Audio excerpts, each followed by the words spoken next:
আমাদের SB town পুরো জলমগ্ন, চারিপাশে জল, তার মধ্যে বাচ্চাদের যেরমভাবে পেয়েছি সেরমভাবেই ওদের খেতে দিয়েছি। গ্রুপের হেসেল আসলে তো বন্ধ হয় না, বাচ্চারা কখনোই অভুক্ত থাকতে পারে না। তাই আমি আর সত্যজিৎ বেরিয়ে পড়েছিলাম একটু রাত হতেই বাচ্চাদের খেতে দিতে। তারই কিছু কিছু টুকরো দৃশ্য আপনাদের সামনে।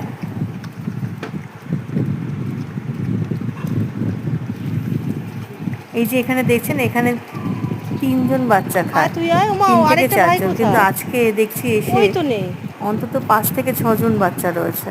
না, এই গলায় সবাইকে একটু একটু দেওয়ার চেষ্টা করলাম।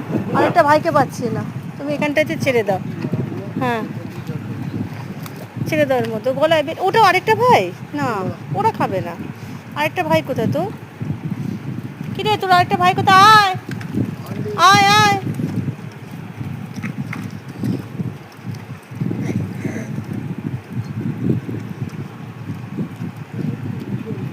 না না, ওটা ব্ল্যাক একটা। গত প্রায় 1 মাসের ওপর এসবি টাউনে এরকম জলবন্দি আমরা।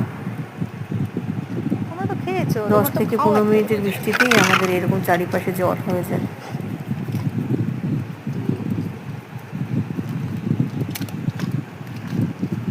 ভালো লাগা আর আত্মতৃপ্তি, এই দুটো নিয়েই বাড়ি ফেরা, আর কিচ্ছু না।